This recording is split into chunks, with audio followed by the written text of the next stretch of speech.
तो नमस्कार, मैं पंडित ब्रजेश चंद्र पाठक मनोकामना ज्योतिष चैनल पर आज आपके सम्मुख कर्क राशि के बारे में बताने जा रहा हूं। गोचर में सर्वाधिक महत्वपूर्ण गोचरीय स्थिति गुरु को लेकर चल रहा है। गुरु 18 तारीख को हो गए हैं कल से उच्च के। गुरु जब केंद्र में धनु राशि हो, मीन राशि हो या कर्क राशि में हो तो यह हंस योग बनाते हैं। जैसा कि आप जानते हैं, हंस योग पंच महापुरुष योग में से एक हंस योग है। पंच महापुरुष में जैसे शश योग, रोचक योग, मालव्य योग, भद्र योग और हंस योग। इस पांचों महापुरुष योग में सर्वाधिक महत्व का हंस राज योग होता है।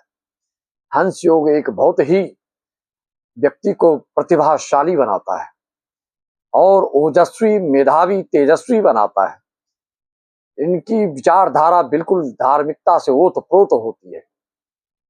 इनका स्वभाव, इनका नेचर जो है, इनकी प्रवृत्ति, मनोवृत्ति बिल्कुल सकारात्मक और सहृदयात्मक होती है। ये बिल्कुल सहृदयी होते हैं और बहुत ही धर्म के प्रति लगाव रखने वाले हैं। तो कर्क राशि वालों के लिए गुरु जो हैं लग्नस्थ हो चुके हैं। कर्क के लग्नस्थ होने से गुरु कर्क राशि को क्या फल देने जा रहे हैं, कर्क राशि का मर्म क्या है, इसका धर्म गुण क्या है, इनका नेचर क्या है, आप जानते हैं। जैसा कि कर्क राशि के जो नक्षत्र हैं, 3 नक्षत्र हैं, पुनर्वसु, पुष्य और अश्लेषा। इनके अक्षर हे, हो, डा, डी, डू, डे, डो, ये सब अक्षर आते हैं। ये अगर आपके अक्षर हैं और कुंडली में आप देख सकते हैं, ये नक्षत्र जो बता रहा हूं वह नक्षत्र है, तो आपकी कर्क राशि होती है। कर्क लग्न भी हो तो और सोने पे सुहागा, क्योंकि आप जानते हैं कि हंस के बारे में, हंस जिसका कि एक नाम राजहंस भी है, इनकी विशेषता को देखिए, इनकी विवेक इनमें कितना होता है उस चीज को देखिए। यह जो पक्षी है ज्ञानवान और गुणवान पक्षी होता है। कहते हैं ना कि संत हंस गुण गह ही पया, परिहारी बारी विकार।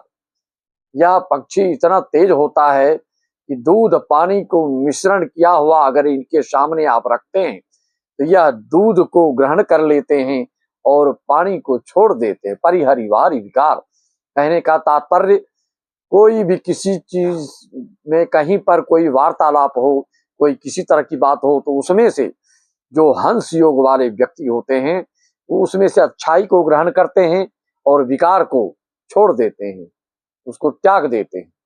यही सज्जन, संत, ऋषि, मुनि व्यक्तियों की ये विशेषता होती है, ये विलक्षणता होती है।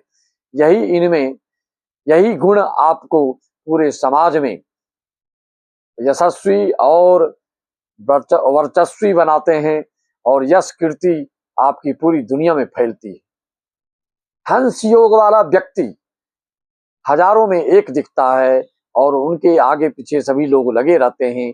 उनकी धार्मिकता के कारण, उनकी भक्ति के कारण, उनके ज्ञान के कारण ऐसा व्यक्ति हमेशा जनता जनार्दन, जहां पर भक्तिमय वातावरण निर्मित होता है तो वह हंस योग व्यक्ति वालों के कारण ही निर्मित होता है। चाहे सरकारी विभाग में भी जो हंस योग वाले होते हैं तो अपने पद पर प्रतिष्ठित होकर अपनी गरिमा, अपनी मर्यादा से लोगों को अपनी ओर आकृष्ट करते हैं और सबके ऊपर बिल्कुल स्वाति बूंद की तरह जो लोग ललायित रहते हैं इस बूंदों के लिए। इसी तरह से आपके हर जगह में, आपकी प्रतिष्ठा में, आपकी प्रतीक्षा में लोग बिल्कुल बेसब्री से इंतजार करते रहते हैं आपसे सत्संग करने के लिए, आपसे वार्तालाप करने के लिए, आपसे हर तरह के मार्गदर्शन लेने के लिए।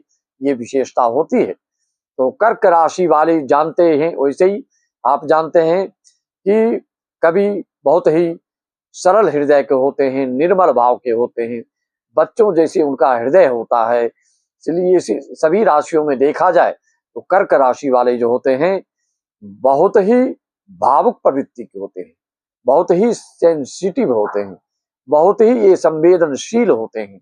इनको कोई अगर ठोकर पहुंचाता है, हृदय पर ठेस पहुंचती है, या फिर उस व्यक्ति को जिंदगी भर के लिए त्याग देता है। और इनको कोई सहयोग प्रदान करे, यह एक से एक कार्य दुनिया में करके दिखा देते हैं। इनको अकेलापन महसूस कराएंगे तो फिर यह उस चीज को अपनी नियत तक नहीं पहुंचाते हैं, अपने मुकाम तक नहीं पहुंचाते हैं। इनको सहयोग चाहिए, जनता जनार्दन का सहयोग से कर्क राशि वाले हर कार्य को संभव कर लेते हैं। तो कर्क राशि वालों के लिए गुरु हंस राशि योग बना करके लग्नस्थ होकर के क्या करने वाले हैं? आप में जो नकारात्मकता थी वह सकारात्मकता के रूप में प्रवृत्त होने जा रही है आपकी। और जो भी आपके विचारधारा में जो कार्य योजना, जो प्रस्तावित योजनाएं थी धार्मिक मांगलिक कार्यों से संबंधित, वह अब फलीभूत होने जा रहा है, वह पुष्पित होने जा रहा है, वह पल्लवित होने जा रहा है।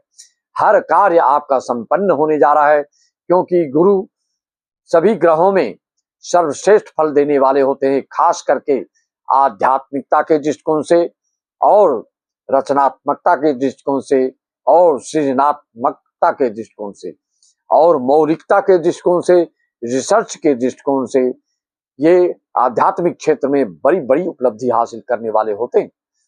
तो कर्क राशि वालों के लग्नस्थ होकर गुरु क्या करने जा रहे हैं?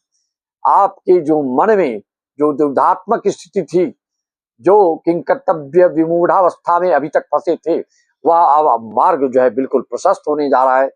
कोई भी कार्य आप क्लैरिटी के साथ करने वाले होते हैं, साफ सुथरा रखने वाले होते हैं, कोई उसमें धुंधलापन नहीं होता है। आप बिल्कुल दर्पण में जैसे अपने लोग चेहरा देखते हैं, उसी तरह का आपके हर कर्म बिल्कुल साफ सुथरा और स्पष्ट होता है।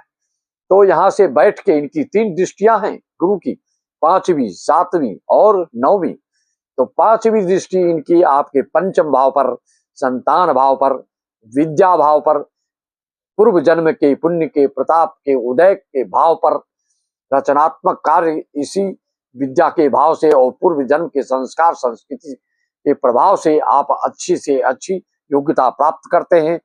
डीलिट, एमफिल, पीएचडी आदि इसी के प्रभाव से होता है। 10वें भाव में हो, 9वें भाव में हो गुरु अगर अपनी राशि में आके ऐसे भाव में बैठ जाए तो आपकी रचनात्मकता में बिल्कुल तीव्रता आ जाती है, शीघ्रता आ जाती है। तो पंचम दृष्टि से पंचम भाव पर संतान से संबंधित विशेष खुशखबरी, किसी को संतान की प्राप्ति, किसी के विदेश में संतान रहने वाले से खुशखबरी, उन्नति, पदोन्नति, उत्थान हो सकता है। संतान से संबंधित कोई शुभ सूचना आपको मिल सकती है, चाहे भारतवर्ष में कहीं भी हो, चाहे विदेशी क्यों न हो, शुभ सूचना ही प्राप्त होगी। 9वीं दृष्टि भाग्य भाव पर, भाग्य भाव पर दृष्टि पड़ने से पिता से संबंधित शुभ खबर, शुभ कार्य उनका संपादित हो सकता है, कोई मांगलिक कार्य हो सकता है। 9वें भाव पर शुभ दृष्टि पड़ने से आपको दोस्त से सहयोग मिल सकता है, दोस्त के मार्गदर्शन से कोई रचनात्मक कार्य कर सकते हैं। किसी ऐसे अधिकारी के प्रभाव से आपका कोई पदोन्नति, उत्थान, उत्कर्ष हो सकता है। आपको कर्म क्षेत्र में विशेष लाभ प्रदान हो सकता है।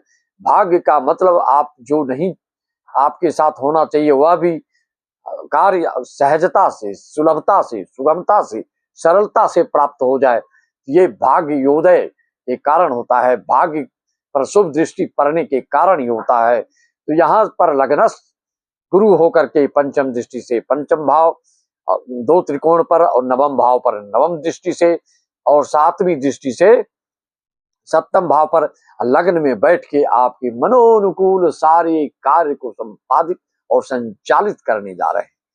कर्क राशि वालों, अगर किसी तरह की शंका समाधान आपको चाहिए, मार्गदर्शन चाहिए, अपनी कुंडली के विश्लेषण करवाना चाहते हैं, प्रेडिक्शन करवाना चाहते हैं, भूत वर्तमान भविष्य के, चाहे अपना हो, चाहे परिवार के हो, चाहे किसी का भी हो, चाहे हर शंका समाधान के लिए आप संपर्क करके मात्र 501 में सारी जानकारियां प्राप्त कर सकते हैं। विदेश में जो हमारे यजमान है वह 1100 पेमेंट करके अपना अपॉइंटमेंट ले सकते हैं। भारतवर्ष के जितने यजमान श्रोतागण हैं, दर्शकगण हैं, वो हमारे व्हाट्सएप नंबर 97550902 269 पर अपना date of birth, birth time, birth place भेज करके अपना अपॉइंटमेंट ले सकते हैं। इसी वाणी के साथ मैं अपनी वाणी को विराम देते हुए सभी को नमन, सभी को वंदन, सभी को अभिनंदन।